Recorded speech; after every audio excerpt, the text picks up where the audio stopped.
Salut les geeks, j'espère que vous allez bien. Je suis très heureux de vous retrouver dans cette nouvelle vidéo. Aujourd'hui, on va parler FAI. Et oui, on va parler fournisseur d'accès puisque ça fait quelques semaines maintenant que le très haut débit, voire le très haut débit, est en cours de déploiement sur le territoire. Et c'est l'occasion de faire une petite vidéo à ce sujet. Alors comme souvent, c'est Free qui a dégainé le premier et qui a lancé les hostilités en lançant son forfait Freebox Ultra qui proposait à l'époque un débit révolutionnaire de 8 gigabits symétriques. Et oui, ça vend du rêve et forcément ça fait couler pas mal d'encre. Alors pour ceux qui ne savent pas ce que c'est un débit de 8 gigabits symétrique, c'est tout simplement un débit de 8 gigabits en envoi et un débit de 8 gigabits en réception. Donc vous allez avoir la même vitesse pour envoyer des fichiers que pour en télécharger. Et ça, c'est la grosse nouveauté. Ça va vraiment révolutionner l'usage que vous avez d'Internet. Alors non seulement, je dirais, pour une utilisation classique, mais également, par exemple, moi qui fais des vidéos sur YouTube, forcément, lorsque j'envoie des fichiers, lorsque j'upload mes vidéos, ça va me faire gagner un temps fou. Et ça, c'est vraiment la grosse nouveauté. Alors concernant les vitesses de 8 gigabits, vous n'allez pas forcément atteindre ces vitesses-là sur tous les réseaux. Par exemple, lorsque vous téléchargez un jeu ou une mise à jour, vous n'allez pas forcément être à 8 gigabits. Vous allez très souvent plafonner parce que le serveur d'en face, lui, il n'a pas forcément la capacité de vous offrir ces 8 gigabits.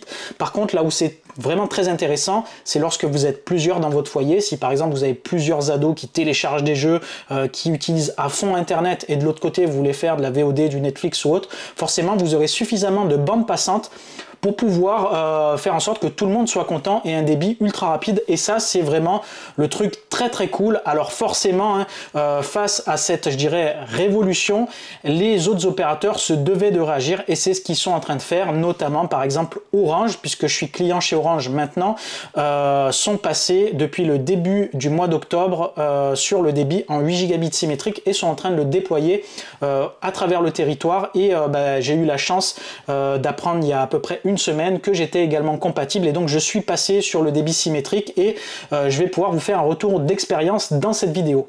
Alors en parlant de retour d'expérience, ceux qui ne me suivent pas forcément sur la chaîne, vous n'êtes peut-être pas au courant, mais j'avais fait des vidéos consacrées aux fournisseurs d'accès et notamment un grand test de la Freebox Ultra à sa sortie et quelques vidéos également annexes sur les équipements. J'avais tellement été hypé à la sortie de la Freebox Ultra lorsqu'ils ont fait la conférence que dès le premier jour, je me suis mis à rafraîchir le process de commande pour être l'un des premiers à la commander et je l'ai reçu effectivement très rapidement et j'ai pu vous proposer un test complet et détaillé de la Freebox Ultra. Alors c'est vrai que lorsqu'un équipement sort, très souvent il peut y avoir des bugs, des défauts, etc. Et après quelques semaines, j'avoue que je suis retourné chez Orange après quelques difficultés techniques, notamment des problèmes de stabilité. Même si le débit était au rendez-vous, j'avais quand même à certains moments de la journée des latences, des lenteurs et ça pour moi c'était pas forcément trop acceptable. Donc j'ai préféré rabaisser mon débit et retourner chez mon opérateur Orange initial qui était beaucoup plus stable. Alors dans cette vidéo, vous l'aurez compris, je vais parler de beaucoup de choses, donc on va essayer de faire les choses de manière organisée, comme ça sera quand même un petit peu plus clair. Alors je vais commencer déjà par dépoussiérer, dégrossir la nouvelle offre de chez Orange, puisque en tant que client, je pourrais un petit peu mieux vous expliquer quels sont les tenants et les aboutissants, donc en termes de tarifs, en termes d'offres, en termes de remises, bref, qu'est-ce qu'ils proposent sur le forfait actuel que j'ai qui propose ces nouveaux débits. Ensuite, on partira voir un petit peu ce que propose la concurrence, donc refaire le point sur le forfait Freebox Ultra, voir ce que propose SFR, ce que propose Bouygues, quels sont les différents équipements, les différentes box, qu'est-ce qu'il faut éventuellement penser comme matériel, donc ça pourrait être intéressant. Et ensuite, donc en dernière partie, je vous ferai quelques tests, donc comme je vous l'ai dit, avec ma Livebox et voir un petit peu ce qu'on peut tirer en termes de performance et vous faire un petit donc retour utilisateur. Alors pour info, je tiens à préciser, c'est important que je ne suis sponsorisé par personne pour réaliser cette vidéo, ni par Orange, ni par Free, ni par SFR et ni par Bouygues. Donc j'essaie de vous faire cette vidéo le plus objectivement possible et je vous parle forcément des opérateurs que je connais et de mon opérateur actuel. Ça aurait été pareil si ça aurait été SFR ou Bouygues ou Free, ça serait la même chose, hein. Je vous ferai mon retour d'expérience de la même manière, les mêmes présentations. Là il se trouve que c'est Orange, mais effectivement si demain je viens basculer chez un autre opérateur, je vous ferai le même compte rendu et le même retour détaillé à propos de mon retour d'expérience que j'aurai avec celui-ci. Avant de commencer, pour ceux qui me suivent, comme d'habitude, petit moment promo sur la chaîne. Pour les autres, si jamais vous tombez sur cette vidéo par hasard ou que vous découvrez ma chaîne, n'hésitez pas à vous rendre sur celle-ci, il y a plein de vidéos cool à découvrir. Je fais pas seulement des tests de fournisseurs d'accès ou des comparatifs, on parle également beaucoup de distribution Linux, je fais pas mal de tutoriels, je fais des présentations de produits, je vous présente des logiciels, je parle également jeux vidéo, je parle cinéma, bref ici c'est une chaîne pour les geeks. J'essaye au travers de mes vidéos de vous présenter un petit peu mes connaissances, mes passions, mon expérience, bref j'essaye tout simplement de vous partager des sujets qui me passionnent et si jamais vous aussi ce genre de sujet ça vous passionne ou ça vous plaît, n'hésitez pas à vous abonner, à nous rejoindre, on est bientôt 17 000 sur la chaîne et si vous vous rajoutez également aux autres membres de la communauté, on deviendra peut-être petit à petit une très grosse communauté et c'est tout l'objectif, donc vous savez ce qu'il vous reste à faire, vous cliquez sur je m'abonne. Allez, pour commencer, on va décortiquer la nouvelle offre de chez Orange qui propose le débit en 8 Gb symétrique. Let's go!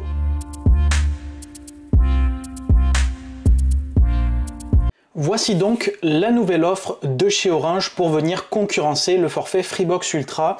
Donc on le voit tout de suite ici, on a des débits jusqu'à 8 Gb en téléchargement et en envoi, donc c'est nouveau, donc c'est la grosse nouveauté sur ce forfait là.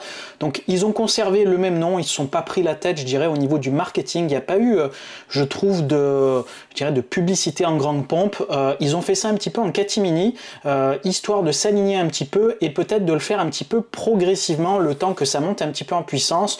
Donc les nouveautés au niveau de ce forfait, donc Livebox Max Fibre. Première nouveauté ici, il me semble, c'est que vous avez quand même une belle remise sur les 6 premiers mois et ensuite vous passez à 57,99 € au niveau de l'abonnement mensuel, donc c'est pas donné, ça fait partie des abonnements les plus chers, mais sur la première année, si vous comptez la remise, ça abaisse quand même pas mal le prix, donc ça peut être intéressant.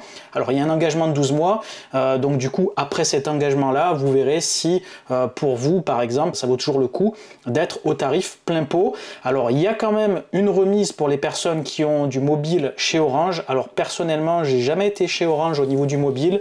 J'ai toujours été soit chez SFR, soit chez Bouygues, soit chez Free parce que tout simplement Orange, je trouvais ça vraiment effectivement trop cher. Alors là ici, qu'est-ce que vous avez pour ce prix-là? Donc vous avez cette nouvelle connexion, vous avez la Livebox 7, donc ça fait maintenant quelques mois qu'elle est sortie, c'est une Livebox que j'ai aussi chez moi qui fonctionne très bien. Vous avez donc un Wi-Fi qui est quand même assez performant, donc là c'est du Wi-Fi 6E, donc on est sur un Wi-Fi qui est en deçà de la Freebox Ultra qui a le Wi-Fi 7.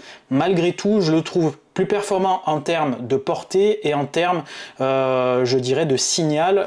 Pour moi, j'ai une meilleure réception à l'étage par exemple.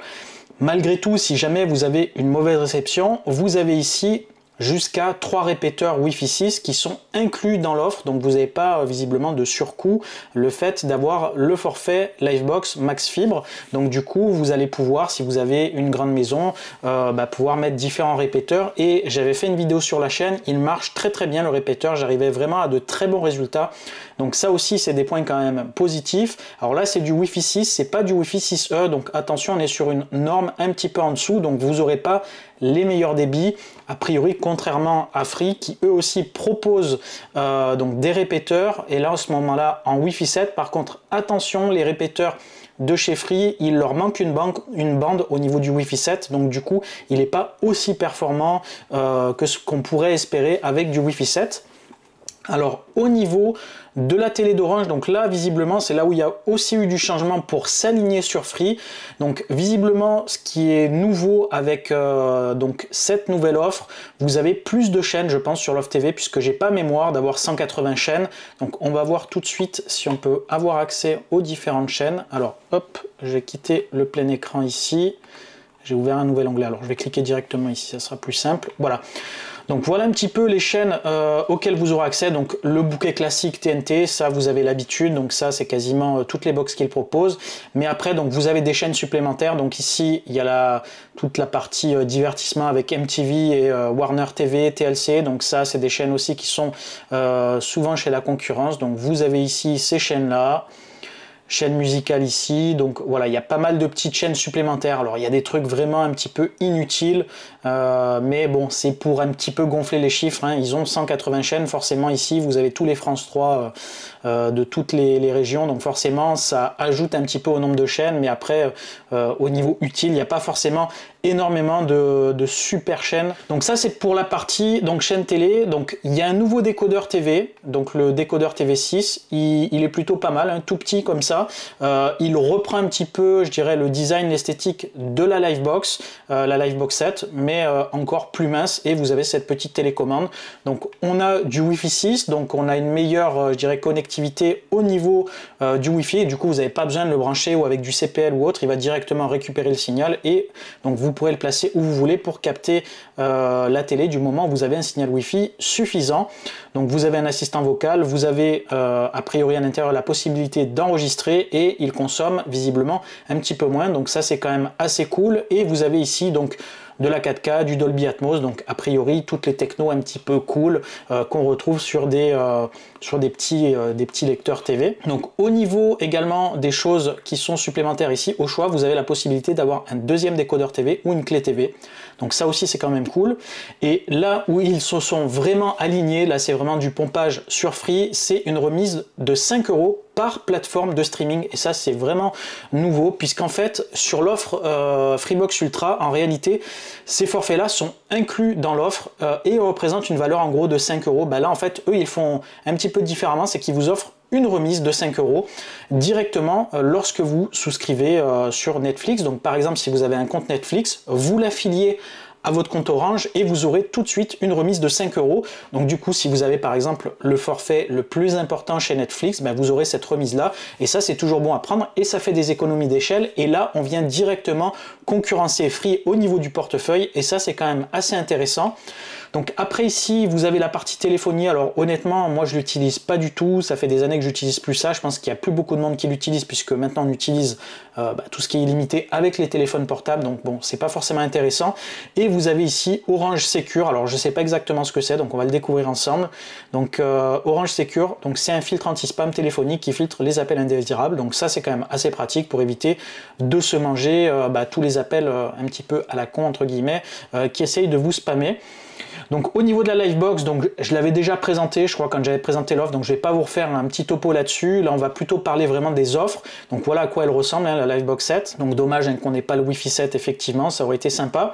Alors ce qui est inclus également dans l'offre, donc ça je l'ai, c'est sur demande, c'est la Airbox 20 Go. Alors je l'ai, elle est encore emballée, je l'ai pas testée, donc si jamais vous seriez intéressé de la découvrir, voir un petit peu à quoi ça ressemble, n'hésitez pas à me le dire en commentaire, et j'essaierai de vous faire une petite vidéo assez courte sur le sujet. Donc ça dépanne, c'est que 20 Go, mais si jamais il y a une panne, vous pourrez toujours demander du quota supplémentaire, vous aurez déjà le matériel chez vous, et ça c'est quand même assez pratique. Et après, que dire de plus? Donc le décodeur, ça on a fait le point là-dessus. Après il n'y a rien de spécial, hein. Donc vous avez ici les fameuses remises donc sur les plateformes, donc Disney Plus et Max également, et voilà, donc 34,99 € par mois sur 6 mois, et ensuite 57,99 € comme on l'a vu dès le départ. Alors maintenant, sans rentrer dans des détails trop techniques, on va parler de la connectique au niveau de la Livebox, et plus particulièrement de la Livebox 7, celle qui permet de profiter du débit en 8 gigabits symétrique. Donc là ici on est sur la partie arrière de la Livebox 7, donc je vais pas rentrer dans tous les détails, on va surtout voir ce qui va nous intéresser. Donc là ici vous avez 4 ports Ethernet, donc RJ45 en gigabits. Contrairement à la Freebox Ultra qu'on verra un petit peu après, où là vous avez des ports 2,5 Go, donc là vous avez seulement 1 gigabit, donc c'est pas au travers de ces ports que vous allez pouvoir profiter de la vitesse maximale, c'est au travers de ce port là qui est un port Ethernet mais en 10 gigabits. Donc vous n'aurez pas besoin de modules différents, de changer votre connectique, vous pourrez rester avec du câble RJ45, seulement il faudra juste une catégorie adaptée, par exemple de la catégorie 8, vous aurez largement de quoi voir venir. Donc là ensuite ici, donc vous avez ce qui est intégré, ce qui n'était pas le cas au début. Lorsque j'avais eu la fibre chez Orange, vous avez le boîtier fibre en réalité qui est intégré à la Livebox, et du coup vous aurez juste ici à plugger votre connectique ici optique, et vous aurez directement la fibre qui sera rattachée à la Livebox. Et après bon, pour le reste rien d'intéressant, un port d'alimentation, etc. Donc voilà côté Livebox comment ça se passe. Après de toute façon je vous ferai un point sur les équipements, comment profiter un petit peu du 8 gigabits en symétrique sur votre équipement chez vous, parce que par défaut vous n'allez pas pouvoir en profiter en pleine patate. Donc ça on fera le point bien sûr un petit peu après lorsque je ferai les tests probablement. Maintenant qu'on a fait le tour de l'offre de chez Orange, on va voir un petit peu ce que propose la concurrence pour profiter du très très haut débit, donc du débit en 8 gigabits symétrique. Et pour ça on va commencer par le précurseur, on va commencer par Free.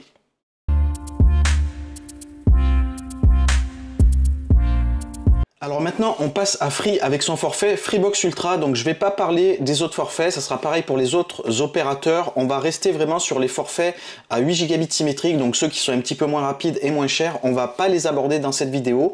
Alors là on va parler donc de ce forfait là qui est un petit peu précurseur. Comme je l'ai dit en introduction, c'est les premiers à avoir sorti l'offre en 8 gigabits symétrique. Quand ils l'ont sorti, c'était vraiment révolutionnaire, puisque proposer un débit en upload de 8 gigabits, forcément, c'est très pratique pour ceux qui en ont besoin. Et franchement, c'est vraiment ce qui a débloqué un petit peu les lignes auprès des autres opérateurs. Alors là, ici, donc au niveau de l'offre de Free, vous allez le voir. Donc là, je vous montre l'offre principale, mais vous avez en gros deux possibilités. Soit vous prenez, je dirais, la Freebox Ultra de base, sans les services VOD associés, vous ferez un petit peu des économies. Soit vous prenez le package un petit peu complet, et là vous ferez un petit peu des économies avec les services de VOD. Donc là où Free est très bon, c'est sur la partie TV. Là, comme vous pouvez le voir, vous avez plus de 280 chaînes incluses avec TV by Canal, donc vous avez beaucoup plus de chaînes. Le bouquet, il est quand même beaucoup plus qualitatif que le bouquet de chez Orange, ça c'est indéniable. Alors là ici, ce que vous avez d'inclus sur ce forfait là, ce qui est intéressant, c'est que vous avez donc Disney+, Prime, Canal+, Netflix, Universal+, donc vous avez plus de services de VOD que ce que Orange propose avec sa remise de 5 €, puisque vous avez que 3 plateformes. Là vous en avez beaucoup plus, donc ça vous permet vraiment d'avoir des super contenus TV à découvrir. Côté tarif, donc on est quand même sur un tarif qui est très proche de celui d'Orange finalement. L'économie va se faire juste, je dirais, sur la partie VOD, parce que là on est à 59,99 €, alors que chez Orange on est sur 57,99 €, donc on est un petit peu moins cher chez Orange, mais il n'y a pas de plateforme à ce prix là, alors que là vous avez les plateformes avec pub bien sûr qui sont sur ce prix là, donc c'est quand même moins cher au final chez Free. Et chose intéressante aussi, vous n'avez pas d'engagement chez Free, là où chez Orange vous avez de l'engagement, donc ça c'est quand même à noter, puisque chez Orange vous allez devoir vous engager pendant 1 an minimum, alors que là concrètement si ça vous plaît pas au bout de 2 mois vous pouvez partir. Alors là vous avez un tarif de 49,99 € la première année, là où chez Orange vous avez du 37 et des poussières pendant 6 mois, donc ils ont procédé un petit peu différemment, ils font une offre sur 1 année et après vous passez sur le tarif plein pot. Donc la première année c'est vraiment quand même assez rentable. Alors autre chose également qui est intéressante chez Free, c'est le Wi-Fi 7. Là aussi ils ont été précurseurs, puisque c'est la première box à proposer du Wi-Fi 7. Alors malgré tout, tout n'est pas parfait, c'est pas parce qu'on a du Wi-Fi 7 que c'est forcément excellent, donc je vous le mentionnerai un petit peu après, puisque je connais bien cette box pour l'avoir eu. On va voir un petit peu après lorsque je vous montrerai un petit peu les détails de la box. Donc voilà, je dirais sur l'offre de base. Je vais vous montrer maintenant un petit comparateur où on va comparer l'offre sans la VOD, et vous verrez que le tarif va un petit peu être abaissé. Voilà, je vous mets le comparateur de chez Free, comme ça on y verra plus clair et ça sera un petit peu plus carré. Donc là en gros chez Free vous avez deux forfaits Freebox Ultra, le forfait Freebox Ultra essentiel et le forfait Freebox Ultra tout court qu'on a vu précédemment. Donc le essentiel, quelle est la différence? C'est la même chose, seulement il n'y a pas les services de VOD inclus. Donc vous faites une économie de 10 € en ne prenant pas les services de VOD supplémentaires. Donc du coup, la première année, vous avez toujours le même principe de promotion. Vous êtes à 39,99 € par mois. Donc là, c'est quand même vraiment intéressant au niveau du tarif. Et après, pendant 1 an, après la première année, je veux dire, vous passez sur 49,99 € par mois le reste du temps. Donc on est là sur un forfait qui est à peu près 8 € moins cher que celui de chez Orange. Donc au niveau des specs, hein, tout est pareil, donc c'est vraiment juste la partie chaîne TV qui va changer un petit peu. Donc là ici vous voyez, après c'est en option, donc vous avez la possibilité de prendre les services de VOD de manière un petit peu unitaire, mais vous voyez tout de suite que là si vous ajoutez déjà ne serait-ce que ces deux services, déjà vous explosez le tarif du forfait Freebox Ultra classique. Donc après vous avez vraiment les mêmes choses au niveau du stockage, au niveau du player TV, donc il y a vraiment la différence, ça c'est juste une différence au niveau des services associés. Donc ça c'est vous qui ferez le choix en fonction de vos besoins. Maintenant on va parler un petit peu de technique et on va parler de la Freebox Ultra en elle-même, donc de la box. Comme pour la Livebox 7, on va parler du boîtier Freebox Ultra. Donc là, on est devant la face arrière de la Freebox Ultra et on va voir un petit peu les caractéristiques techniques. Donc je vais juste vous montrer un petit peu à quoi ressemble la box, je dirais sous toutes ses coutures. Donc là, sur la face ici du dessus ou la face avant, ça dépend comment vous le positionnez. Donc vous avez là aussi un petit écran digital avec une petite, une petite commande ici où vous allez pouvoir faire défiler les infos. Et donc sur la partie arrière, hein, vous avez ici tous les ports. Donc ce qui est bien sur le site de Free, c'est que vous avez ici un petit pop-up avec toutes les caractéristiques techniques de la Freebox Ultra. Donc là ici vous avez en gros un processeur qui est assez puissant puisque vous avez un processeur 4 cœurs, donc ça c'est intéressant parce que vous verrez lorsque j'ai fait le test de la Freebox Ultra, je vous le mettrai le lien en description, vous avez carrément un OS à l'intérieur de l'interface et vous allez pouvoir donc créer des machines virtuelles et tout, c'est vraiment un truc de fou. L'interface de Free elle est vraiment au top.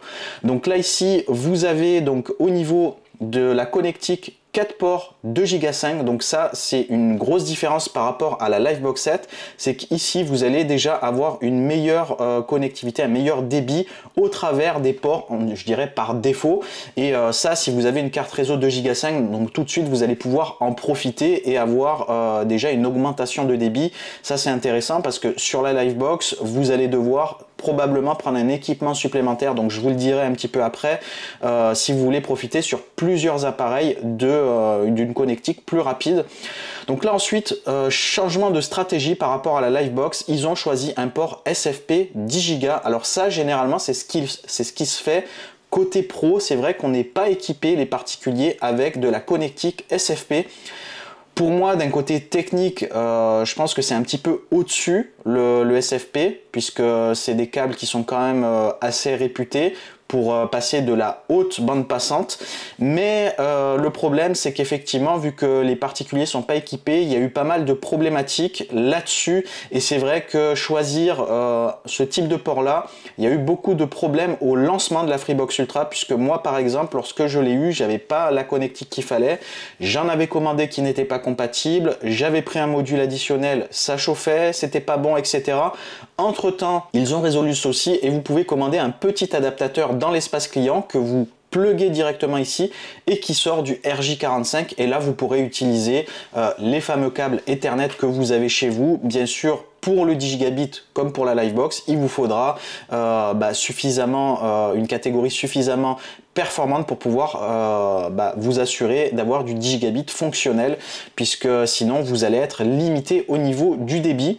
Donc ensuite vous avez le même type de port ici que celui-ci, c'est un SFP, mais inclus dans la Freebox Ultra et déjà plugué à l'intérieur, vous avez là aussi un petit module qui va tout simplement prendre l'entrée fibre ici, et après donc vous avez le port d'alimentation en USB-C et le petit bouton ici.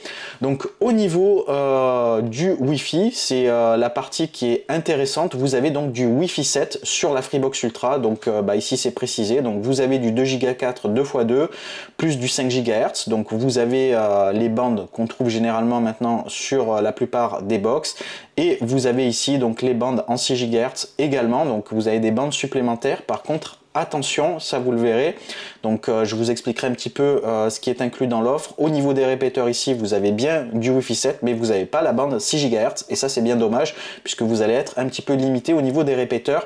Mais par contre pour ceux qui ont quand même une mauvaise connectivité réseau chez eux, parce qu'ils ont un grand logement ou des murs épais, etc., donc vous avez la possibilité d'avoir des répéteurs, et c'est quand même intéressant.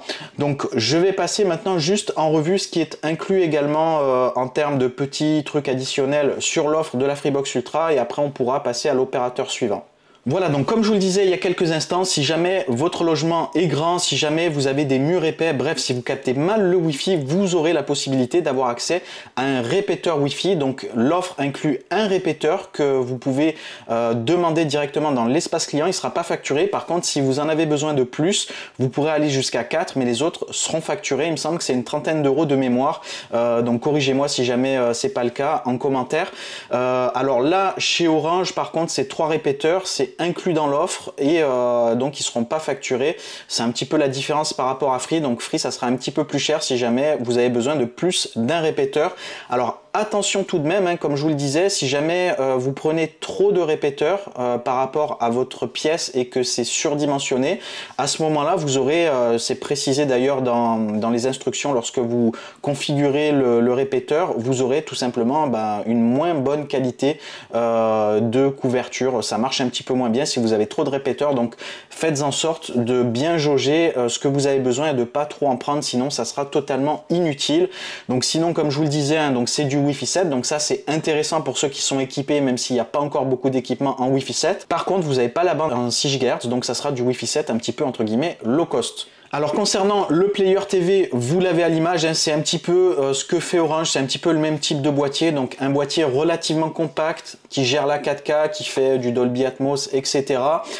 Qui capte le Wi-Fi, donc vous n'aurez pas besoin de le brancher derrière du RJ45, hein, il va directement récupérer la connectivité au travers du Wi-Fi et donc vous avez une petite télécommande et après voilà, hein, vous avez donc accès à votre portail TV. Donc j'ai rien à dire de spécial sur ce boîtier, quand je l'avais testé il n'était pas exceptionnel mais il faisait le taf et vous aurez donc après accès, c'est il me semble un Android qui a derrière, donc vous aurez accès à une interface type Android TV. Donc ça c'est quand même un petit peu mieux que ce que propose Orange, je dois l'avouer, parce que l'interface d'Orange elle est vraiment pas géniale, elle est un petit peu archaïque et elle n'est pas du tout intuitive, là où je trouve que l'interface de Free est quand même bien mieux foutue. Et donc vous aurez un petit peu, si vous avez par exemple un Nvidia Shield ou si vous avez une autre application Android TV, un autre boîtier Android TV, ça sera vraiment le même type d'utilisation, à la différence que là effectivement vous aurez tous les services Free un petit peu inclus avec notamment l'application Oki,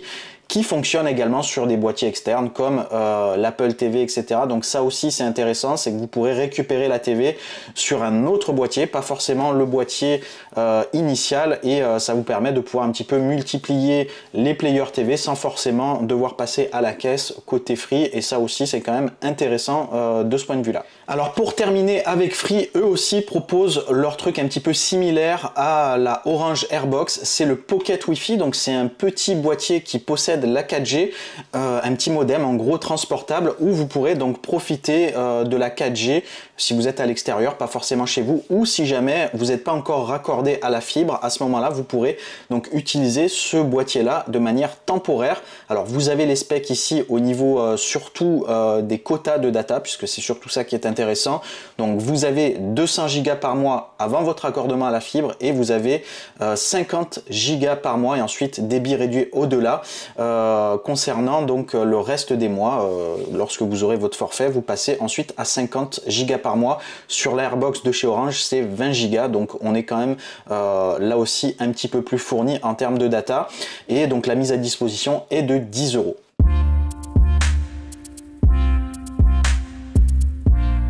Allez, maintenant on passe à SFR, et ça fait vraiment très longtemps que j'ai pas été chez eux, donc plus d'une dizaine d'années, et du coup je vais découvrir un petit peu ce qu'ils proposent. Alors je sais que ces dernières années ils ont plutôt mauvaise presse. On va essayer de décortiquer leur offre. Donc là, je suis sur la page d'accueil et nous, on va s'attarder au forfait SFR Fibre Premium, puisque eux aussi, ils proposent un débit en 8 gigabits symétrique comme la concurrence. Donc ça tombe bien, on va pouvoir donc se pencher un petit peu sur leur offre et décortiquer tout ça. Donc déjà, première chose moi qui me saute aux yeux, puisque là je découvre avec vous, c'est que on est sur un tarif plutôt agressif, puisqu'on est sur du 44,99 € par mois sans engagement, et il n'est pas temporaire ce tarif, il est visiblement définitif. Donc là déjà on est sur un tarif qui est le moins cher par rapport aux deux précédents, donc c'est moins cher que chez Free et que chez Orange. Alors ensuite, deuxième chose qui me saute aux yeux ici, on est sur du Wi-Fi 6, donc ils n'ont pas opté pour le 6E ni pour le 7, donc on est sur un Wi-Fi un petit peu en retrait. Alors c'est pas forcément étonnant parce que leur box, il me semble qu'elle commence à être un petit peu vieillissante, peut-être qu'ils vont déclencher un truc truc peut-être dans quelques mois. Donc là en attendant, ils sont un cran en dessous au niveau du Wi-Fi. Au niveau de la partie TV, je pense qu'on est un petit peu à cheval entre ce que propose Free et ce que propose Orange. Donc on est sur 200 chaînes TV, donc voilà, c'est un entre-deux, donc c'est quand même assez sympa d'avoir 200 chaînes. Alors je sais pas si le bouquet il est qualitatif, mais je pense que quand même vous avez des trucs dans l'eau qui doit être plutôt pas mal. Alors inclus dans l'offre, donc vous avez forcément la box d'SFR, vous avez le décodeur TV si vous le souhaitez, vous avez donc les appels illimités, vous avez 2 répéteurs Wi-Fi 6, donc là aussi c'est du Wi-Fi 6 et pas du 6E ou du 7 comme chez Free. Donc vous avez 2 répéteurs chez SFR, vous en avez 3 chez Orange et vous en avez un inclus chez Free et vous pouvez rajouter 3 répéteurs qui sont facturés.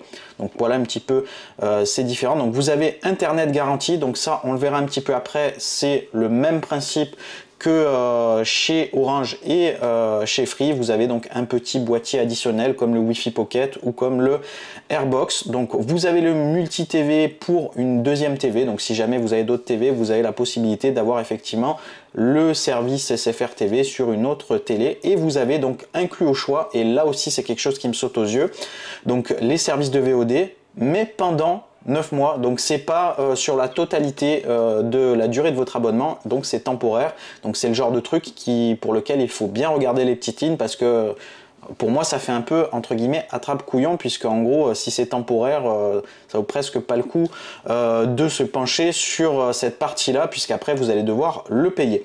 Donc maintenant ce qu'on va faire, on va rentrer dans le détail et voir un petit peu plus en détail ce que cette offre propose. Allez, on va décortiquer un petit peu tout ça. Donc voici en gros la page de commande où vous aurez le détail de votre offre chez SFR. Donc déjà vous avez un aperçu ici de la SFR Box 8X, donc c'est leur dernière box a priori. Donc voici à quoi elle ressemble. Alors je vais pas rentrer dans les détails tout de suite sur la partie connectique, je vous montrerai un petit peu après puisqu'il y aura des chiffres et des normes, etc., des specs qui seront annoncés, ça sera quand même un petit peu plus clair. Donc voilà un petit peu à quoi ça ressemble. Donc on est sur une box qui est pas ultra design, elle est plutôt classique. Vous avez ici des petites LED d'information, donc vous n'avez pas d'écran digital, vous êtes sur un truc un petit peu plus cheap on va dire, mais forcément la box c'est la moins chère, donc ils peuvent pas se permettre peut-être de mettre trop les moyens là-dessus. Donc ensuite au niveau du décodeur TV, donc hop, je vais l'afficher. Donc c'est une sorte d'enceinte connectée, hein. Ça fonctionne avec Alexa et donc vous pourrez l'utiliser un petit peu comme les appareils Amazon, et ça c'est quand même assez intéressant. Donc vous avez ici, donc ça c'est toujours intéressant, c'est pareil de toute façon avec la concurrence, le petit ici, la petite prise pour l'antenne. Donc si jamais vous avez internet qui fonctionne pas, vous aurez de toute façon accès à la télé par la TNT. Donc vous avez ici un port Ethernet, vous avez la SD card, la HDMI et le port USB ici USB-C, donc certainement pour le périphérique, et ici vous avez visiblement l'alimentation. Alors dommage qu'ils aient pas fait l'alimentation en USB-C, tant qu'à faire ça aurait été quand même un petit peu plus sympa. Donc malgré tout ça me paraît être la box peut-être la plus intéressante au niveau TV, puisqu'effectivement c'est une enceinte connectée, donc ça sera peut-être un petit peu plus intéressant en termes de fonctionnalité par rapport à la concurrence. Donc ça c'est quand même un bon point, je dois l'avouer. Donc vous pouvez au choix soit la prendre, soit ne pas la prendre et passer directement par les applications et les utiliser sur les tablettes, etc. Alors je sais pas du tout si l'application SFR est disponible sur Fire TV, sur Android TV ou sur l'Apple TV. Ça sera peut-être à voir, ou n'hésitez pas si vous êtes chez SFR à me dire si c'est dispo ou pas. Peut-être que c'est pas nécessaire de passer par une box. Dans tous les cas, il n'y a pas de surcoût, le fait de passer par une box ou pas, il n'y a pas de remise si vous la prenez pas, donc tant qu'à faire, autant la prendre. Donc là, vous avez inclus dans votre offre la possibilité d'ajouter un second décodeur. Donc là, d'ailleurs, j'ai la réponse à ma question, puisque là, ils vous disent que l'appli SFR, elle est dispo sur les TV. Donc, en fait, il suffisait de lire, effectivement. Donc là, vous pouvez choisir ou non de le prendre. Donc, c'est inclus dans l'offre. Hein, donc, il n'y a pas de surcoût là non plus. Alors là, c'est là où il y a la douille, effectivement, la double pilule. C'est que vous voyez les 3 logos sur la page lorsque vous voyez les comparatifs des offres. Mais en fait, en réalité, vous avez droit qu'à une seule des 3 plateformes et pendant seulement 9 mois. Donc, c'est vraiment la grosse douille ici. Donc, vous devez faire le choix entre une des 3 3 plateformes et effectivement après c'est payant, vous payez 5,99 € par mois après 9 mois, donc voilà, c'est une petite remise temporaire. Donc si vous faites non merci, là tout de suite, hop, vous aurez le truc qui disparaît ici. Donc vous avez ici l'internet garantie, donc ça c'est inclus, vous avez 10 € de frais d'activation, donc ça en gros c'est les 10 € qui doivent correspondre probablement à la carte SIM. Et vous avez donc l'équivalent hein, chez la concurrence, donc la Airbox de chez Orange, et chez Freebox c'est le Pocket Wi-Fi ou Wi-Fi Pocket, je sais plus exactement dans quel sens ça se dit. Et là enfin comme la concurrence, vous avez internet jusqu'au raccordement, donc c'est à dire que vous avez 200 Go de data offert le temps que vous soyez connecté à la fibre. Donc ça c'est quand même cool de s'aligner également sur la concurrence hein. Si jamais effectivement vous avez besoin d'internet le temps qu'il vous raccorde, ça vous évite peut-être d'utiliser le partage de connexion avec votre forfait mobile et donc de piocher dans vos datas. Là vous avez 200 Go offerts, donc c'est toujours cool de le faire. Alors généralement c'est vrai que le raccordement à la fibre est assez rapide, mais parfois ça peut prendre peut-être quelques semaines et ça peut toujours dépanner. Alors pour résumer hein, au niveau de l'offre de SFR, ce que je peux vous dire c'est qu'a priori c'est la moins chère du marché pour le moment par rapport à ce que je vois, et même si c'est un petit peu un cran en dessous au niveau de la partie TV, puisque là effectivement vous n'avez pas de remise sur les plateformes ou autres, vous avez quand même une économie au niveau du tarif, donc au final c'est toujours bon à prendre, et c'est quand même cool d'avoir une offre en 8 gigabits symétrique à 44,99 €, donc à un tarif quand même plutôt agressif. Par contre c'est vrai que comme je vous le disais, un SFR a plutôt mauvaise presse en ce moment. Alors est-ce que il y a des problèmes techniques, est-ce que le SAV est au rendez-vous, ça je sais pas du tout, donc c'est aussi des éléments à prendre en compte. Et d'ailleurs si vous aussi vous êtes chez SFR, vous avez des difficultés ou vous êtes content, n'hésitez pas à vous manifester en commentaire. Alors avant de terminer sur la partie SFR au niveau de l'offre, on va juste voir ici s'il y a quelques petits trucs en plus ici. Donc vous avez donc ici comme je vous le disais le Wi-Fi 6, mais ça on en parlera un petit peu juste après pour parler vraiment de la box TV à proprement parler. Donc internet garantie, donc voici à quoi ressemble leur petit boîtier 4G, et vous avez ici le répéteur Wi-Fi qui est ici. Alors on le verra aussi un petit peu après, il est plutôt intéressant puisque lui il a deux sorties RJ45, là où le répéteur de chez Free il me semble qu'il en a une seule. Et donc ensuite vous avez le module SFR Box 8X, donc qui est le petit module pour vous permettre de profiter du 8 gigabits grâce ici à un module qui est compatible 10 gigabits en Ethernet. Donc c'est la même stratégie que chez Free, mais ça on va en parler tout de suite. Alors comme pour les deux autres opérateurs, je voulais vous parler de la partie technique des box, et malheureusement ici il y a très peu d'informations techniques au niveau des box, et c'est très dommage. Chez les autres opérateurs on voit bien le détail des différents paramètres, là ici je vois pas grand chose, et j'ai cherché un petit peu, j'ai pas trouvé. Alors peut-être qu'il y a une page un petit peu cachée que j'ai pas trouvé, et là ici il y a rien aussi, c'est concernant vraiment les trucs écologiques. Donc là ici la seule chose que je peux vous dire, c'est que déjà la photo elle est pas à jour par rapport au niveau du process de commande, puisqu'il manque ici le port 10 gigabits. En tout cas au niveau de la box, vous avez ici 4 ports gigabits, donc on est un cran en dessous de ce que propose Free. On est un petit peu aligné sur Orange, puisque Orange aussi a le même type de config, 4 ports gigabits et le port 10 gigabits ici. Donc là on le voit pas ici, mais en réalité le port 10 gigabits c'est un port SFP, et ensuite ils ont rajouté le module additionnel. Donc je reviendrai juste après sur le process de commande pour vous remontrer en zoomé les infos. Donc vous avez du Wi-Fi 6 dual band, je sais pas quelle fréquence, je sais pas, j'ai pas le détail. Bref, vous avez quand même un bouton WPS. Vous avez ici donc la petite connectique ici pour l'entrée fibre. Là ici sur la partie TV, donc on l'a vu tout à l'heure, pas besoin de préciser. La seule chose qu'on peut voir ici, donc c'est que soit vous avez le port gigabit, donc ça ça reste du classique. Par contre vous avez du Wi-Fi 5, là c'est pas du Wi-Fi 6, donc à voir un petit peu en termes de débit si c'est suffisant selon ce que vous utilisez. Par contre ce qui est intéressant ici, donc sur le répéteur Wi-Fi, il a l'air quand même plutôt cool puisque vous avez deux ports ici RJ45, donc ça c'est quand même intéressant parce que moi par exemple j'aime bien utiliser les répéteurs Wi-Fi en filaire en sortie pour mes équipements ailleurs où j'ai un switch. Ça a une meilleure connectivité je trouve que de passer directement par le Wi-Fi selon les appareils que vous avez.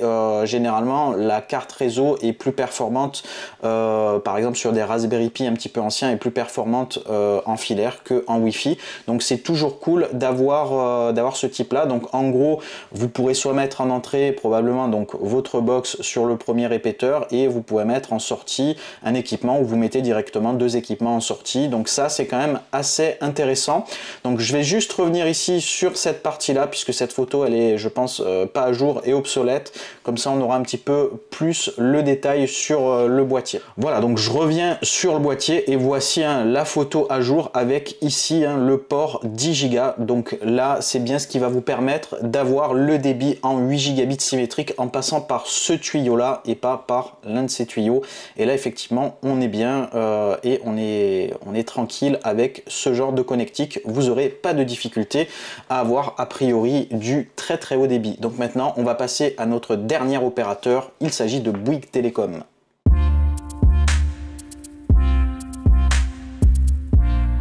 Allez, pour terminer, on va s'attaquer à Bouygues, notre dernier concurrent, et on va pas y passer très longtemps, vous allez le voir tout de suite, parce que comme souvent, Bouygues sur internet, ils sont un petit peu à la traîne, et là c'est le cas, puisqu'effectivement, ils ne proposent pas de débit ultra rapide symétrique. Ils se cantonnent entre guillemets à de la fibre ultra rapide à 8 gigabits en descendant et 1 gigabit en upload, donc il est un petit peu hors catégorie dans ce comparatif, donc je vais pas m'attarder énormément dessus. Au niveau de l'offre, on est un petit peu sur un mixte de tout, donc il y a de l'engagement avec de la remise, vous avez des offres inclus à l'intérieur avec Prime, avec Universal Plus pendant 12 mois seulement. Donc en gros après c'est la grosse douille, donc faites bien attention à regarder les petites lignes et surtout à ces offres temporaires de remise. Moi j'apprécie vraiment pas ce genre d'offre, et là où c'est encore un petit peu plus la foire ou n'importe quoi, c'est que vous avez également, comme à l'époque des années 2000, la possibilité d'avoir une télé avec une remise à partir de 49 € en prenant la nouvelle box. Donc il y a un petit peu je dirais un phénomène d'appât ici, donc on vient vous appâter avec du matériel à moindre coût pour vous permettre de basculer chez eux, mais ils vous engagent 12 mois. Donc voilà, c'est des pratiques un petit peu commerciales, un petit peu qu'on faisait avant. Donc sur la partie fibre, de toute façon je crois pas que Bouygues soit les mieux placés par rapport à la concurrence, et au niveau de l'offre en tout cas ils le sont pas, puisqu'ils ne proposent pas de l'upload suffisamment important actuellement pour pouvoir s'y intéresser. Peut-être que je reparlerai de leur offre si à ce moment là ils s'alignent. Donc je pense que ça de toute façon ça va évoluer, puisque petit à petit les réseaux sont en train de se mettre à jour avec ces débits là, mais là je vais pas effectivement vous parler de cette offre là qui est quand même pour moi largement moins intéressante que ce que propose la concurrence en termes de spécifications techniques. Et au niveau du tarif, on est légèrement moins cher qu'SFR de 2 €, mais après le tarif augmente, donc au final autant prendre le moins cher et au moins tenter sa chance avec SFR en débit symétrique 8 gigabits. Donc maintenant ce que je vais faire, je vais récapituler, reprendre un petit peu toutes ces infos, les mettre un petit peu au propre sur un petit tableau. Je vais essayer de vous faire des graphiques etc pour qu'on y voit un petit peu plus clair, et ensuite on partira faire un petit, je dirais, un petit test côté Orange, puisque je suis passé en 8 gigabits pour vous donner un petit peu un aperçu de ce que ça donne, ce genre de vitesse là au niveau d'une connexion internet, et ça vous donnera peut-être des idées, j'en suis sûr.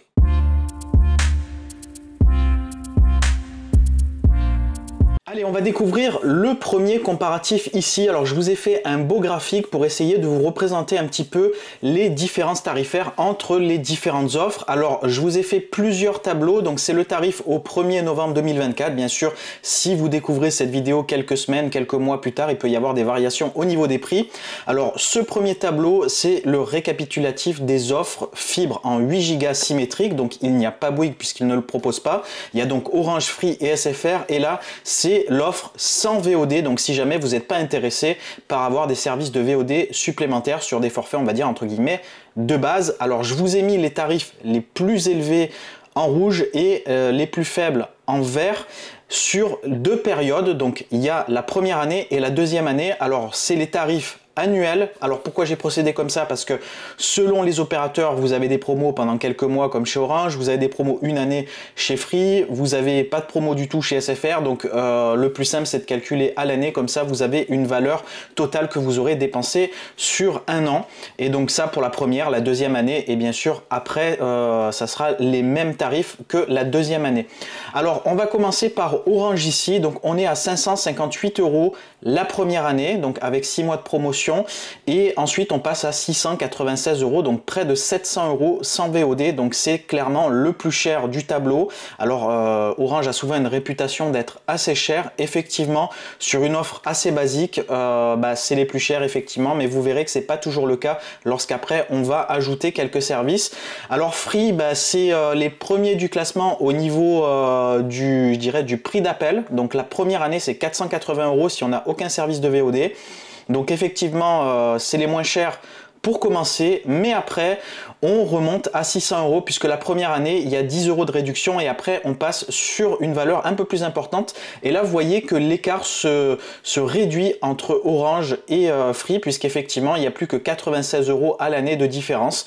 Donc là effectivement ça commence à devenir cher chez Free et finalement SFR fait office de, je dirais, de précurseur au niveau du tarif, puisque là on est sur un tarif de 540 € la première année, la deuxième année et les années suivantes. Donc c'est SFR qui va, on va dire, remporter ce classement sur la durée, et sur la première année c'est Free qui va remporter le classement et forcément Orange est dernier du classement au niveau du tarif.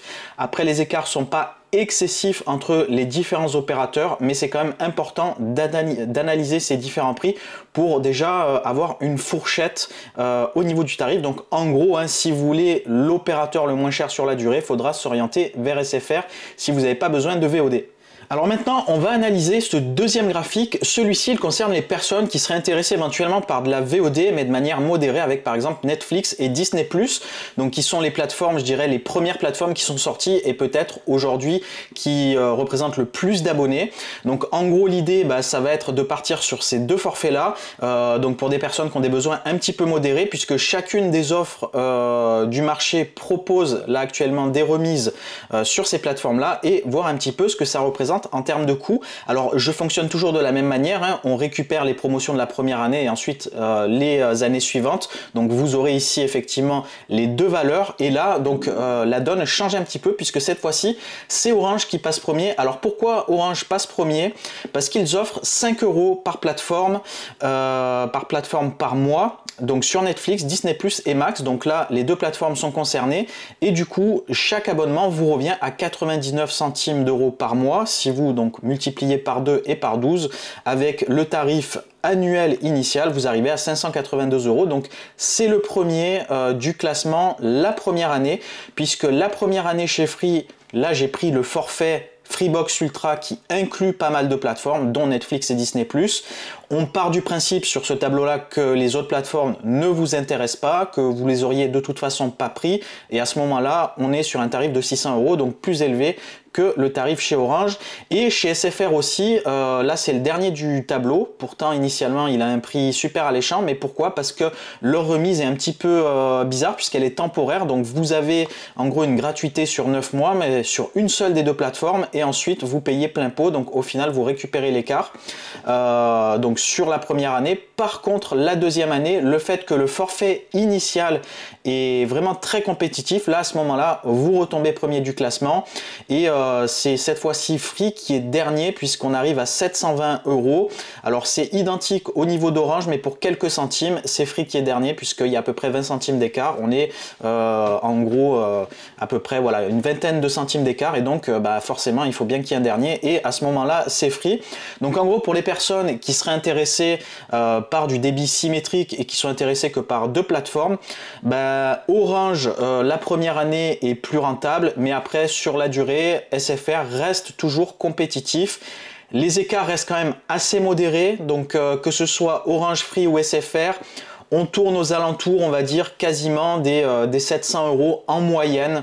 Voilà, donc on est entre 680 et 720, il n'y a que 40 € d'écart à l'année, c'est pas énorme. Donc je dirais que si vous êtes intéressé par ces deux plateformes et un forfait 8 gigabits symétrique, après c'est tout le reste à côté qu'il faudra regarder, la qualité des box, le Wi-Fi, etc. Donc maintenant ce qu'on va faire, on va découvrir le dernier graphique. Cette fois-ci je suis parti avec plus de plateformes et ça c'est, je dirais, le cœur essentiel de l'offre Freebox Ultra et on va voir un peu comment elle se comporte vis-à-vis des concurrents et inversement et voir un petit peu si effectivement elle est aussi intéressante que ce que nous l'avait annoncé Xavier Niel. Allez, à présent on passe sur le dernier graphique. J'ai ajouté deux nouvelles plateformes de streaming, donc Prime Video et Max. Alors Prime Video pour moi c'est un incontournable et Max c'est le nouveau venu, le challenger et il commence petit à petit à prendre des parts de marché et ma foi côté contenu il commence à être vraiment pas mal. Alors je sais que le forfait Freebox Ultra intègre encore plus de chaînes de VOD, il y a Canal, il y a également Universal Plus, mais pour essayer d'équilibrer un petit peu les choses, j'ai essayé d'être on va dire le plus neutre possible au niveau des plateformes, sachant que je pense que le forfait Canal, il n'y a pas tout le monde qui a Canal, il n'y a pas tout le monde peut-être qui est intéressé, c'est un forfait qui est quand même plus cher que les plateformes de VOD en général, puis ça coûte maintenant une vingtaine d'euros par mois. Donc forcément, si j'inclus ça dans le tableau, Free de toute façon sera gagnant à plat de couture. Et comme vous pouvez le voir, ils sont déjà gagnants.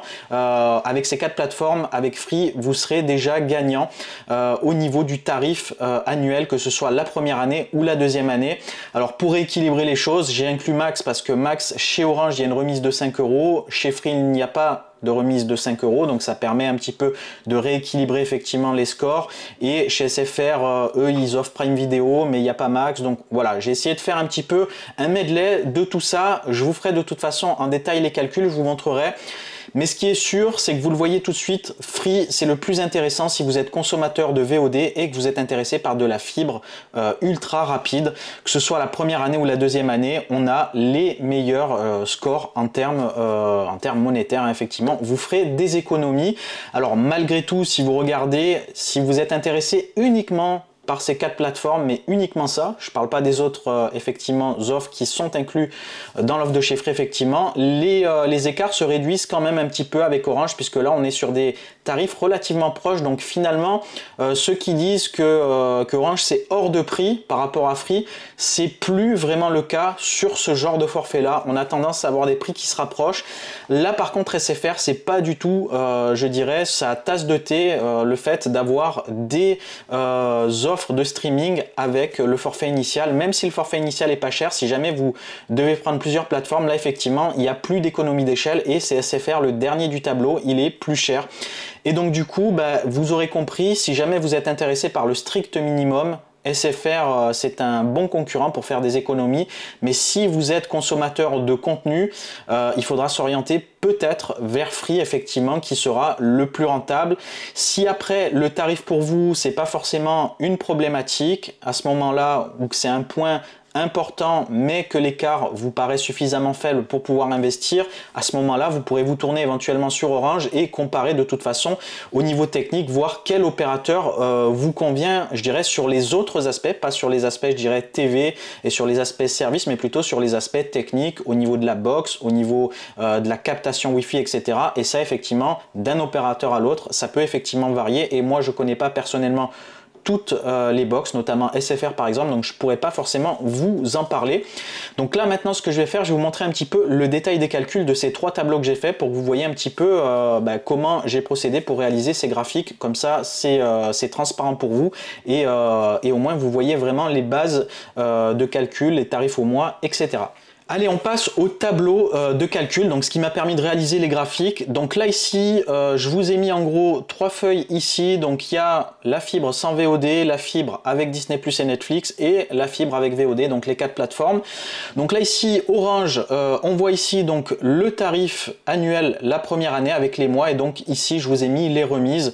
Donc vous pourrez analyser tranquillement ce tableau, je ne vais pas forcément recommenter, mais voyez la base de calcul ici directement et je vous ai mis donc en rouge le tarif le plus cher et en vert le tarif le moins cher sur la période donnée. Donc ça c'est pour le mode on va dire sans VOD. Donc avec Disney Plus ici et Netflix, hop je vais essayer de vous zoomer ça comme ça on y voit mieux. Peut-être encore un dernier coup, voilà. Donc là ici vous avez le moins cher ici, donc qui est Orange, et vous avez ici le plus cher qui est SFR, et ici c'est Free le plus cher, et là c'est SFR le moins cher, et vous avez les bases de calcul ici avec les tarifs des plateformes de VOD sur une année, avec remise inclus effectivement.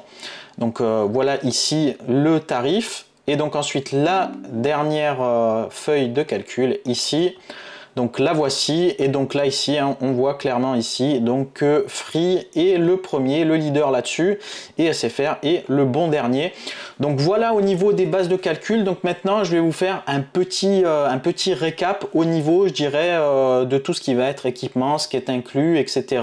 Un petit tableau comparatif pour se donner une petite idée entre ces différents opérateurs. Comme ça vous donnera aussi une base comparative sur la partie technique. Pour que vous puissiez y voir plus clair, je vous ai fait un petit tableau comparatif avec quelques caractéristiques techniques, notamment au niveau des box et au niveau de la partie Wi-Fi, etc. pour que vous puissiez vraiment un petit peu voir visuellement facilement et comparer les différentes offres. Alors bien sûr, il y a plein d'autres éléments que j'ai pas forcément mentionnés. J'ai mentionné ce qui me paraissait intéressant de mentionner ici, mais après je vous laisserai aller voir directement les fiches techniques respectives pour avoir le détail, comme la consommation, comme la puissance, comme le processeur qui est utilisé. Ça, c'est des choses, je dirais, un petit peu plus techniques et un petit peu plus galères à vous présenter sous forme de tableau. Après, ça serait vraiment à rallonge et ça aurait été un petit peu compliqué. Donc là, concernant les différents opérateurs, donc je vous ai mis ici la box, donc la génération de la box. Donc chez Free, on est sur la Freebox Ultra. Chez Orange, on est sur la Livebox 7 et SFR, on est sur la SFR Box 8X. Alors au niveau du débit, hein, forcément, c'est le thème de cette vidéo. On est sur du 8 gigabits en download et en upload, donc en symétrique sur les trois offres. Au niveau du port réseau, donc chez Free, on a un port SFP+ 10 gigabits par seconde, donc c'est un port un petit peu spécifique qui est généralement utilisé plutôt dans les milieux pro, hein, puisque c'est des réseaux un petit peu haute vitesse. Ils ont conservé cette connectique là, donc pour vous permettre, pour les personnes qui préfèrent ce type de connectique, de pouvoir l'utiliser. Et au choix, vous pourrez donc sur l'espace client, je vous ai rajouté une petite ligne ici, commander le module additionnel qui vous permet de passer directement en RJ45 et simplifier votre connectique. Ensuite, vous avez 4 ports Ethernet 2 Go 5, donc ça c'est très cool, c'est la mieux lotie à ce niveau-là. Vous aurez donc sur tous les ports RJ45 un débit à 2 Go 5 et ça c'est quand même très cool d'avoir ça sur la Freebox. C'est vrai que sur le plan technique, elle est un petit peu précurseuse à ce niveau-là puisque elle est mieux lotie que les autres opérateurs. Chez Orange à ce moment-là, donc on a un port RJ45 10 gigabits, donc eux ils ont choisi autrement, ils ont décidé de faire un petit peu plus simple. Alors moi ça me convient parfaitement. Ça me permet de ne pas me prendre la tête, donc c'est du RJ45 en 10 gigabits et moi ma carte réseau également c'est du RJ45, ça m'évite d'avoir différentes connectiques à me trimballer sur mes différents murs que je traverse de part et d'autre pour pouvoir me connecter directement à ma box qui n'est pas forcément dans la même pièce. Et c'est vrai que c'est un petit peu moins cher de se prendre du câble RJ45, donc c'est pas plus mal. Et en termes de stabilité, j'ai pas eu de soucis a priori sur la Livebox, ça a l'air d'être plutôt fiable. Donc ensuite vous avez 4 ports Ethernet donc gigabits à ce moment là, donc là c'est un petit peu limité, dommage, j'aurais préféré avoir du 2.5. Mais tant pis, que voulez-vous, il faut bien faire des concessions. Donc là ici, il n'y a pas de module SFP+, donc pas de possibilité là-dessus, donc j'ai mis un trait. Sur SFR, donc on est sur la même stratégie que chez Free, donc un port SFP+, 10 gigabits par seconde et gratuit sur demande dans l'espace client, le petit module RJ45. Et là aussi, on est sur 4 ports Ethernet gigabits, donc pareil que chez Orange. Côté Wi-Fi, donc là, ça varie d'un opérateur à l'autre. Donc chez Free, toujours précurseur sur la partie technique, on est en Wi-Fi 7. On a toutes ces bandes là ici qui sont disponibles. Sur le papier, on va dire que Free c'est vraiment au-dessus du lot. Dans la pratique, je peux vous dire que le Wi-Fi de chez Orange est peut-être moins normé, mais par contre il est pour moi plus fiable, il a plus de portée, fonctionne mieux, il accroche mieux. En tout cas, c'est l'expérience que j'ai pu en avoir. J'ai pas mal de personnes qui se sont plaints du Wi-Fi de chez Free. Malgré tout, c'est lui qui devrait avoir les meilleurs résultats en Wi-Fi 7 puisqu'il le propose et donc les meilleurs débits. J'ai pas d'équipement en Wi-Fi 7 pour tester. Quoique si, j'ai peut-être un équipement à tester, mais j'ai plus la Freebox pour tester. Toujours est-il que ils ont été un petit peu avant-gardistes et c'est quand même bien de le souligner. Chez Orange, Wi-Fi 6E, donc vous avez toutes ces bandes-là de disponibles, et chez SFR, Wi-Fi 6 simplement dual band, pas d'infos. Donc j'ai pas retrouvé trop d'infos, donc si jamais vous les avez, n'hésitez pas à les poster dans les commentaires. Au niveau du répéteur Wi-Fi, donc ça me paraissait intéressant de le mentionner, donc chez Free vous pouvez avoir jusqu'à 4 répéteurs, donc il y en a un qui est inclus dans l'offre, donc vous faites la demande, on vous le livre gratuitement, et pour les 3 autres il faut payer un petit peu, alors je crois que c'est 30 € il me semble de mémoire, donc vous pouvez rajouter 3 autres répéteurs, donc bien sûr ça sert à rien d'en commander si vous avez suffisamment, je dirais, de portée chez vous. Chez Orange vous pouvez avoir jusqu'à 3 répéteurs inclus dans l'offre, donc a priori il n'y a pas de surcoût là-dessus. là-dessus, et chez SFR c'est 2 répéteurs inclus. Alors ce qui est intéressant de voir, c'est au niveau des normes. Donc chez Free c'est du Wi-Fi 7 mais 106 GHz, donc c'est un Wi-Fi 7 un petit peu low cost, donc je sais pas si c'est très utile. Chez Orange c'est du Wi-Fi 6, pas du Wi-Fi 6E, donc vous aurez pas la pleine patate là-dessus, et c'est du Wi-Fi 6 également chez SFR. Et ensuite sur les 3 offres vous avez un petit boîtier portable si jamais vous avez une panne d'internet, ou si vous vous déplacez un petit peu avec votre Pocket, vous pourrez l'utiliser un petit peu à l'extérieur. Donc c'est du Pocket Wi-Fi. Chez Free 50 Go par mois, Orange Airbox donc 20 Go par mois, et internet garantie 30 Go par mois chez SFR. Donc voilà un petit peu pour la partie technique. Donc après il y a plein de trucs comme la console, les ports USB, etc. que j'ai pas mentionné. Donc voilà, comme je vous ai dit, allez voir directement les fiches. Donc maintenant qu'on a fait un comparatif assez poussé au niveau des 3 opérateurs qui proposent le 8 Gb symétrique, il est temps de vous montrer un petit peu ce que le 8 Gb symétrique de chez Orange a dans le ventre, et on va faire quelques tests un petit peu plus théoriques et un petit peu plus pratiques pour voir un petit peu ce que ça donne en termes de résultats, en termes de débit, et vous aurez un petit peu un aperçu de ce que pourrait donner peut-être chez vous ce genre de connexion, et vous allez voir, ça décoiffe.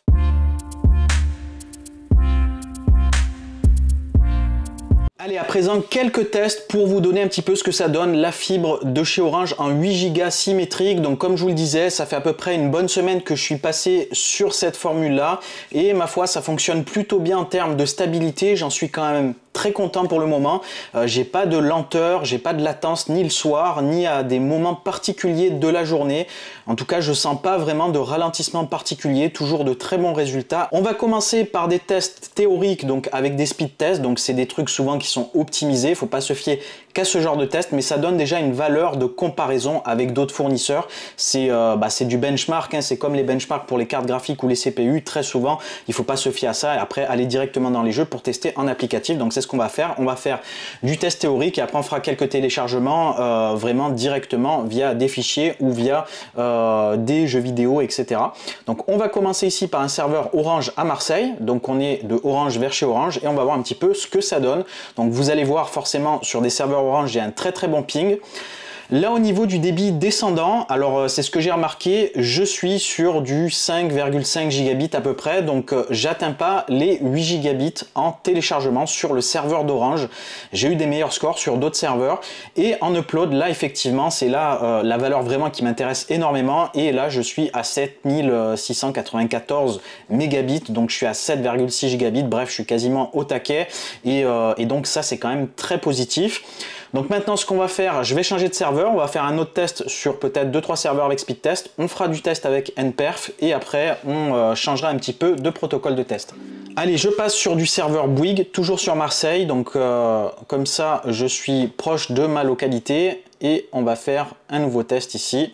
Donc cette fois-ci le ping forcément augmente un petit peu. Et là par contre vous voyez en down, là j'arrive quasiment aux 8 gigabits. Donc effectivement j'ai un meilleur débit descendant sur d'autres serveurs. Et là c'est le cas donc avec ce serveur Bouygues qui apparemment envoie la patate. J'arrive même à clairement 8 gigabits ici. Je plafonne totalement.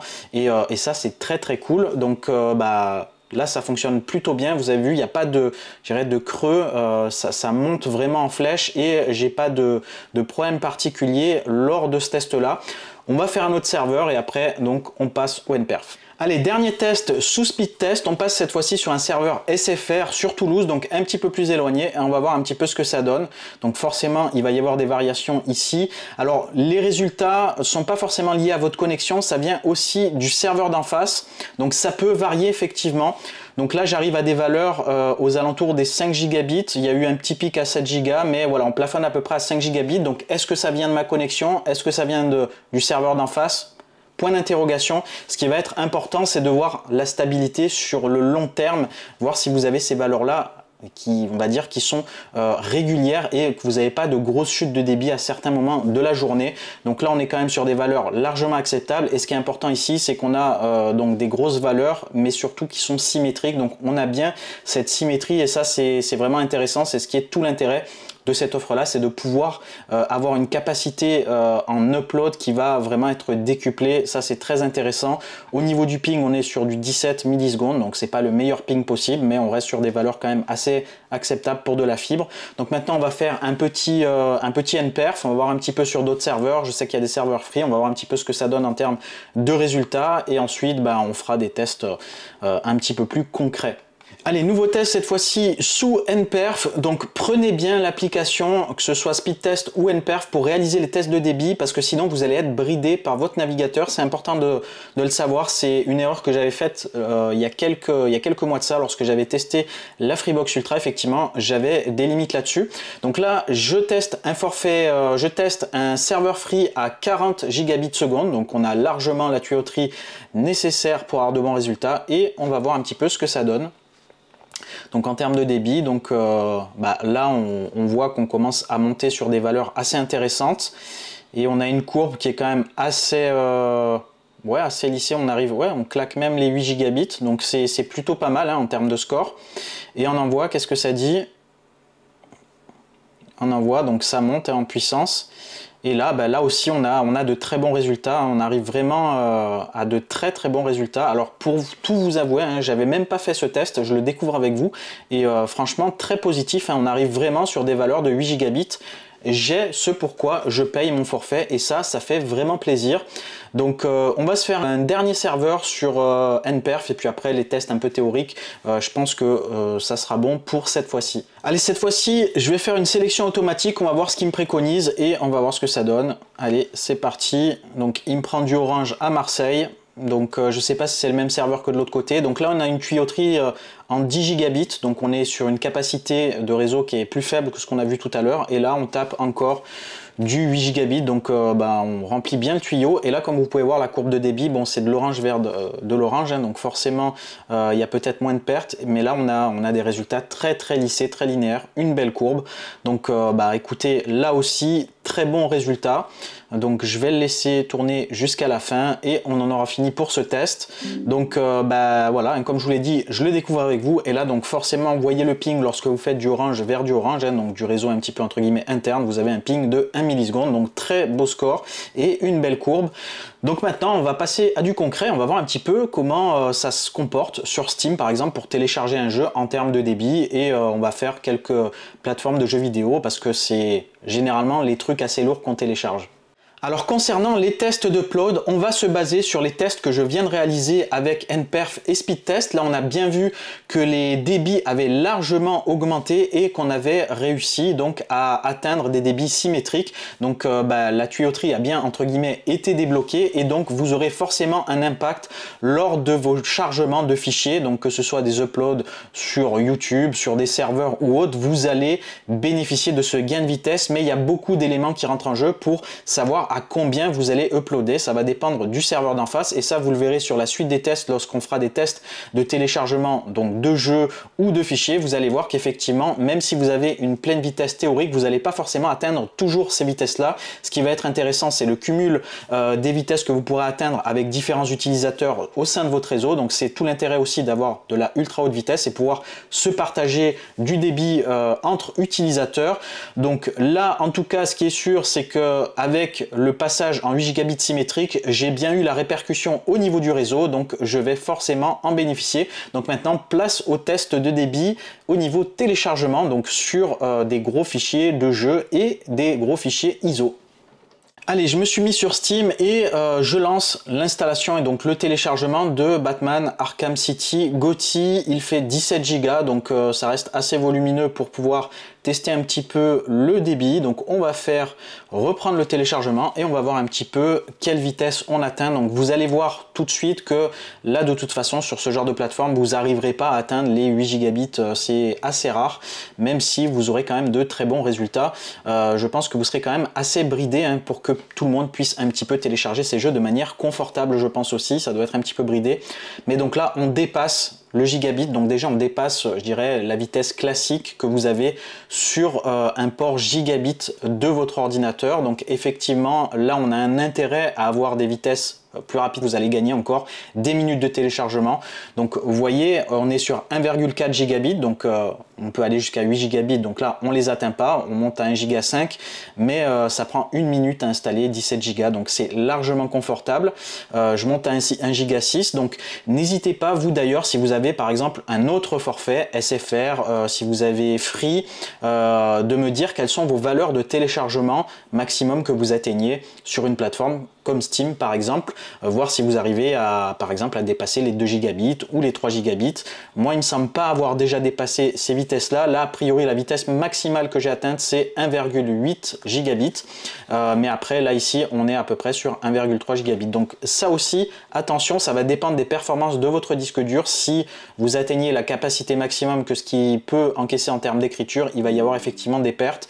Donc voilà un petit peu ce que ça donne chez Steam. On va faire un test sur le Game Pass, donc sur le Xbox Game Pass, donc ça va nous donner là aussi une valeur comparative. Allez, à présent, petit test sur l'application Xbox Game Pass sur PC. Donc là, je télécharge sur PC et pas sur ma Xbox. Donc je suis branché toujours donc en filaire, en 10 gigabits pour avoir le plein pot. Et donc là, bah, je viens de voir qu'il y a Dead Island 2 qui est sorti sur le Game Pass. Donc l'occasion pour moi de le télécharger et d'y jouer et du coup de faire ce petit test.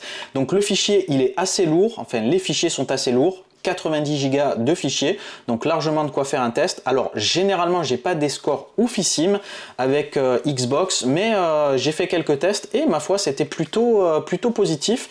J'arrivais à plusieurs centaines de mégaoctets secondes et ma foi c'est plutôt sympa. Donc là j'arrive ici à 1,6 gigaoctets par seconde. Donc vous voyez, ce genre de vitesse pour télécharger des jeux, c'est tout simplement oufissime. C'est excellent de pouvoir atteindre ces vitesses là pour récupérer vos jeux. Voilà, je suis déjà à 7% des 90 gigas. C'était vraiment impensable il y a quelques années et là vraiment on gagne un temps de dingue. Donc voilà, bref, j'apprécie. Donc je laisse un petit peu tourner. Alors sur Xbox, vous voyez, regardez, j'ai des variations. Il va y avoir des chutes de débit. Je suis pas étonné. Donc il y aura comme ça des chutes. Ça va remonter, mais globalement vous aurez quand même de très bonnes vitesses. Là ici, vous voyez, c'est en train de remonter. Donc ça après, c'est souvent les serveurs. Est-ce qu'ils sont surchargés? Est-ce qu'il y a des perturbations à un moment donné? Tout n'est pas forcément lié à votre connexion quand il y a des problèmes, hein, il faut le savoir. Mais là, vous voyez, ça reprend le relais. Puis parfois, c'est aussi lié à ce que vous téléchargez, parce que là, c'est une valeur un petit peu, je dirais, un petit peu caché, vous voyez pas ce qui se passe derrière, mais parfois il télécharge peut-être des blocs de fichiers et lorsqu'il est après en train de les terminer et passer sur d'autres blocs, peut-être qu'il y a des chutes effectivement, je sais pas exactement précisément. Donc n'hésitez pas là aussi à me donner vos scores de téléchargement sur Xbox Game Pass, donc sur le PC, pour voir un petit peu les valeurs comparatives avec d'autres opérateurs. Allez, cette fois-ci, je passe sur Epic Games. Donc là, je télécharge Death Stranding, donc qui avait été offert à un moment donné sur cette plateforme. Et donc là, j'ai mis en pause. On va remettre lecture et on va voir un petit peu ce que ça donne sur le réseau Epic Games. Donc là, on va voir un peu tranquillement. Ça devrait monter en puissance. Et donc là, on atteint 140 mégabits. Donc là, c'est pas exceptionnel. On va voir un petit peu ce que ça donne. Donc là, j'ai des chutes. Voilà, je pense que là on atteint une sorte de plafond, donc a priori on est à peu près sur ces valeurs là, donc 130 mégabits. Donc c'est pas, voilà, c'est pas oufissime. Là aussi ça va être relativement rapide de toute façon à télécharger le jeu, mais là on a clairement une limite au niveau des serveurs et vous atteindrez peut-être pas les vitesses maximales sur cette plateforme là. Alors d'ailleurs là aussi très curieux d'avoir votre score sur Epic Games, donc savoir un petit peu si c'est des problèmes liés peut-être à l'interconnexion entre Orange et les serveurs d'Epic Games, ou si c'est tout simplement des bridages côté Epic Games au niveau du dimensionnement de son réseau. Donc maintenant qu'on a fait des tests entre guillemets jeux vidéo, on va faire juste un ou deux téléchargements via le navigateur sur des fichiers ISO par exemple, ce qui pourrait être intéressant et servir aux personnes qui font peut-être de la maintenance, de l'installation de distribution Linux ou autre, bref, voir un petit peu ce que ça peut donner sur d'autres types de serveurs. Allez, un petit test ici de téléchargement d'Ubuntu. On va prendre la 24.10, donc la version qui est sortie il n'y a pas très longtemps, et on va voir un petit peu ce que ça donne. Allez, hop, je clique ici. Alors ça va aller vite, donc on va aller ici, historique complet. Et donc là, on tape du 340 émosecondes. C'est pas dégueulasse, hein, via le navigateur. C'est vraiment pas dégueulasse du tout. Donc là, j'ai vraiment passé un nouveau palier. Avant, je plafonnais aux alentours, effectivement, des 200 émosecondes. Et là, je passe aux alentours des 350. Donc là aussi, comme je vous ai dit, vous atteindrez rarement la pleine capacité de votre connexion sur ce genre d'utilisation. Mais par contre, là où c'est intéressant, c'est effectivement si plusieurs personnes l'utilisent, en entreprise par exemple aussi. Donc voilà pour Ubuntu. On va se tester peut-être un Linux Mint. On va se faire download ici. Hop. 2 Go 7, donc ça va aller a priori assez vite. Alors on va essayer celui-là, on va voir ce que ça donne. Allez, historique ici, hop. Donc 120 émosecondes. Je vais peut-être tester d'autres serveurs parce que là c'est des serveurs qui sont peut-être un petit peu éloignés. Là le résultat n'est pas exceptionnel, même si il n'est pas dégueulasse non plus. Donc hop, je vais le laisser tourner. Non, je vais l'annuler, ça sert à rien. On va essayer de voir, il n'y a pas des trucs un petit peu plus près. En Belgique, peut être sympa ici. On va voir. Non, eux, ils ont clairement pas un bon serveur. Tac, on va l'annuler. J'aimerais bien taper, bah tiens, du français. Université de Reims, on va voir ce que ça donne. Tchac, qu'est-ce que ça donne? 70 émosecondes. Voilà, donc on a du mal à dépasser là les 100, 110 émosecondes, donc il va falloir varier au niveau des serveurs. Donc là, on est clairement dans les limites de l'ultra haut débit, où effectivement, tout le monde n'est pas encore prêt à accueillir ce genre de débit-là. Donc, sur l'utilisation que vous en aurez, vous verrez par moment, vous n'aurez pas forcément les pleines vitesses. Ce qui est sûr, c'est que vous aurez largement de quoi faire pour avoir quelque chose de relativement fluide, que ce soit de toute façon chez Orange, là actuellement où je suis, ou chez Free, ou chez SFR. Ce qui va être important surtout, c'est de ne pas avoir de grosses lenteurs à des moments de la journée. Ça, c'est généralement mauvais signe, et c'est ce qui m'était arrivé sur une expérience précédente avec Free, malheureusement, malgré de très bons scores sur pas mal d'applicatifs, sur pas mal d'utilisations. À certains moments, ça peut varier, et ça peut aussi dépendre de votre voisinage autour. Donc je pense qu'on a fini pour les petits tests de téléchargement, les petits tests théoriques. Donc maintenant je vais vous donner quelques petits conseils pour vous équiper, pour profiter de votre connexion en 8 Gb symétrique.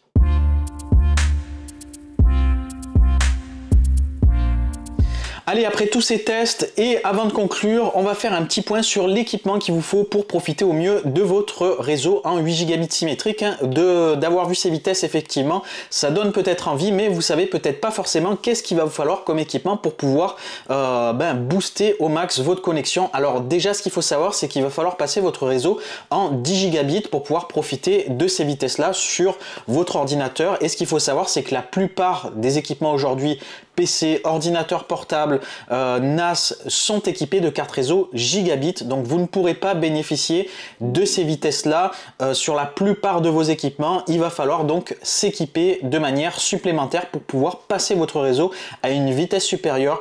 Alors chez Apple par exemple, ça fait quelques années maintenant qu'ils proposent du réseau en 10 Gb en option sur certaines références comme le Mac Studio ou le Mac Mini. Donc vous pourrez, si vous les achetez, passer directement sur ce type de carte réseau, et à ce moment-là, vous pourrez bénéficier de ces vitesses accélérées. Si vous aviez déjà un Mac Mini ou un Mac Studio par exemple, là vous allez être un petit peu bloqué parce que c'est directement géré par la carte mère, et de ce que j'ai pu voir, j'ai pas vu qu'il existait de carte réseau externe 10 Gb à brancher sur de l'USB-C ou du Thunderbolt. C'est limité en 2 Go 5, donc vous serez un petit peu bridé. Rien de dramatique, mais effectivement, vous n'atteindrez pas forcément les vitesses les plus élevées que vous pourrez atteindre avec un PC, puisque là, avec le PC, c'est un petit peu différent. Alors, côté PC, donc je vous ai dit que la plupart des équipements étaient en gigabit. Depuis quelques années maintenant, certaines cartes mères un petit peu plus haut de gamme proposent du 2 Go 5, donc comme certains périphériques externes que vous trouverez qui se branchent sur USB-C, donc vous pourrez là aussi atteindre des vitesses, mais sinon sur PC vous n'aurez pas de difficulté à trouver des cartes réseau 10 Gigabit, et c'est ça qu'il va falloir vous acheter pour pouvoir dépasser votre capacité réseau de gigabit à 10 Gigabit. Alors je vous dirai un petit peu après l'équipement que j'ai. Là je vais finir un petit peu le point sur l'équipement qu'il vous faut. Alors très important au niveau du câblage, il ne faut pas négliger ce point là aussi, parce que les câbles par défaut souvent sont des catégories 5E qui ne sont pas compatibles 10 gigabits. Il vous faudra du câble de catégorie 6 qui va permettre donc de passer votre réseau en 10 gigabits. Alors ça coûte pas forcément beaucoup plus cher, hein, il me semble. Maintenant ça reste plus ou moins la norme et il faut juste changer de catégorie. Donc certainement qu'à l'intérieur il y a peut-être un petit peu plus d'épaisseur au niveau des différents cuivres et des différents éléments, ce qui fait que vous avez un peu plus de bande passante qui passe. Alors il existe aussi de la catégorie 7 hein, qui peut le plus, peut le moins. Donc au plus vous montez en norme et au plus effectivement vous pourrez tirer loin votre câble et avoir du débit, hein. C'est une question de signal. Donc moi au niveau de mon équipement, puisque j'ai pas seulement qu'un ordinateur, j'ai pas mal d'équipements autour, le simple fait d'avoir une carte réseau 10 gigabits ça me suffit pas, puisque j'ai besoin d'avoir plusieurs équipements 10 gigabits. À ce moment là vous pouvez vous équiper d'un switch. Donc moi c'est ce que j'ai fait, donc j'ai pris un switch 10 gigabits de chez Zixel et j'en suis très content, et donc ça me permet de pouvoir me connecter directement depuis mon ordinateur sur le switch, et le switch est branché sur la Livebox, et à ce moment là je peux brancher d'autres équipements en 10 gigabits, ce qui va permettre d'avoir vraiment un réseau à très haute vitesse plutôt que uniquement mon PC vers la box, et ça aussi c'est intéressant. Alors concernant l'interface réseau, donc il y a deux types de connectiques. Je vous ai parlé de câbles RJ45 de catégorie 6, mais par exemple sur la Freebox Ultra vous avez un branchement qui est possible, qui est un branchement sur port SFP, donc c'est du port SFP+, et c'est un autre type de câble qui est un petit peu différent à utiliser. Alors pour vous, deux possibilités si vous êtes dans ce cas de figure là. Soit vous vous équipez d'un module qui est généralement disponible dans les espaces clients de SFR, de chez Free également, qui va vous tout simplement convertir ce SFP+ en RJ45. À ce moment-là, vous repartez directement sur la configuration d'une Livebox, puisque la Livebox possède un port RJ45. Soit vous voulez être en full SFP+, donc avec cette connectique un petit peu spécifique. À ce moment-là, il vous faudra une carte réseau SFP+, et également éventuellement un switch SFP+. Alors ça tombe bien, le switch Zixel que je vous ai parlé, il gère à la fois le SFP+, mais également le RJ45 en 10 gigabits, en 2 Go 5 et également en gigabit. Donc il sait un petit peu tout faire, et donc peu importe le type de connexion que vous aurez besoin, ce switch sera adapté. Après c'est uniquement au niveau de la carte réseau que votre choix se portera. Moi personnellement j'ai opté pour une carte réseau avec port RJ45 qui me paraît plus simple à utiliser avec des câbles moins chers, mais certaines personnes trouvent et préfèrent le câble SFP+, peut-être fiable, et donc préfèrent s'orienter vers ce type de format là. Donc ça, libre à vous de le faire. Et d'ailleurs n'hésitez pas à me dire en commentaire, peut-être il y a des experts réseau, quels sont pour vous les points peut-être avantageux et intéressants à plutôt s'orienter vers tel type ou tel type de connexion, de connectivité. Ça pourrait être intéressant. Alors concernant mon matériel, je vous mets l'équipement que j'ai et qui fonctionne et qui a fait l'objet des tests que j'ai fait précédemment. Je vous les mets en description, ça pourra vous orienter vers ce que vous auriez besoin peut-être si vous voulez vous équiper, donc n'hésitez pas à aller voir. Si vous avez des questions sur ces équipements, n'hésitez pas à me le poster en commentaire, hein, je pourrais vous y répondre. J'ai vraiment testé pas mal de trucs, donc je pense que je pourrais pas mal vous aider à ce niveau-là. Et maintenant, il est temps de vous laisser donc sur la conclusion. Et voilà les amis, ce méga comparatif à propos des offres fibres 8 gigabits symétriques des opérateurs français Orange, Free et SFR arrive à son terme. Alors j'espère que cette vidéo vous a plu et surtout qu'elle vous sera utile, qu'elle vous permettra de faire votre choix de manière le plus efficace possible, et j'espère avoir pu essayer de mettre à plat le maximum d'infos pour que vous puissiez vraiment choisir l'opérateur qui vous correspond le mieux. Comme vous avez pu le voir, en fonction de vos besoins, il y a peut-être certains opérateurs qui vont être plus intéressants que d'autres. Donc pensez bien à analyser vos besoins en termes de VOD, en termes de Wi-Fi, en termes de tarifs, en termes peut-être de SAV aussi. Pensez bien à regarder le tour des forums. Peut-être qu'il y a des opérateurs qui ont très mauvaise réputation, mais peut-être que finalement c'est pas forcément le cas. Peut-être qu'ils ont vraiment mauvaise réputation parce qu'ils sont vraiment mauvais. Donc pensez bien quand même à faire le tour autour de vous. N'hésitez pas, si vous avez des questions, des commentaires ou ou autres, à me les poster en commentaire. Comme d'habitude, je réponds à tout le monde. Parfois, ça prend un peu de temps parce qu'il y a beaucoup de commentaires, mais vraiment, je déroge pas à cette règle. Je réponds systématiquement à tout le monde. Alors moi, concernant mon passage en 8 gigabits chez Orange, ben, il s'est très bien passé. Ça s'est fait de manière transparente. J'ai eu une coupure d'à peu près, je dirais, 2-3 heures, le temps qu'il m'installe ça. Et ensuite, bah, je suis passé directement en 8 gigabits. Et franchement, ça fonctionne nickel pour le moment. Et vous avez pu le voir lors des tests. Le débit est très très stable. J'ai pas de problème particulier de lenteur à certaines heures de la journée. Donc ça, c'est un point vraiment important. Et pour ceux qui me suivent sur la chaîne, vous le saviez, j'avais eu des soucis avec Free à certains moments de la journée, donc peut-être qu'entre temps le problème s'est solutionné, mais franchement je me sens pas encore de repasser. De toute façon je suis encore un petit peu engagé chez Orange, donc je vais pas faire de changement maintenant. Il faut jamais dire jamais, donc je dis pas je changerai jamais de chez Orange. Moi j'ai quand même un caractère plutôt curieux et j'ai tendance à vouloir tester un petit peu ce que propose la concurrence, et d'ailleurs ça me permettra de vous faire un retour. Donc bah, je vous dirai ça si dans quelques semaines ou quelques mois je passe voir un petit peu ce qui se fait ailleurs. Ce qui est sûr, c'est que pour le moment, bah, le réseau de chez Orange et tout ce qui va avec, bah, ça me convient.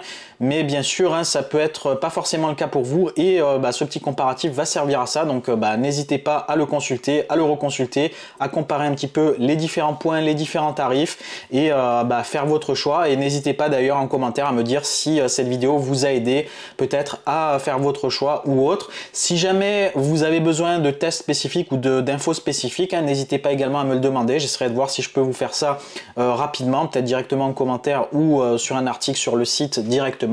Bref, voilà un petit peu pour cette vidéo. Donc si jamais cette vidéo vous a plu, n'hésitez pas à mettre un max de likes, hein, ça me fera vraiment plaisir, ça récompense mon travail et ça récompense le temps que je passe à vous proposer ce genre de contenu.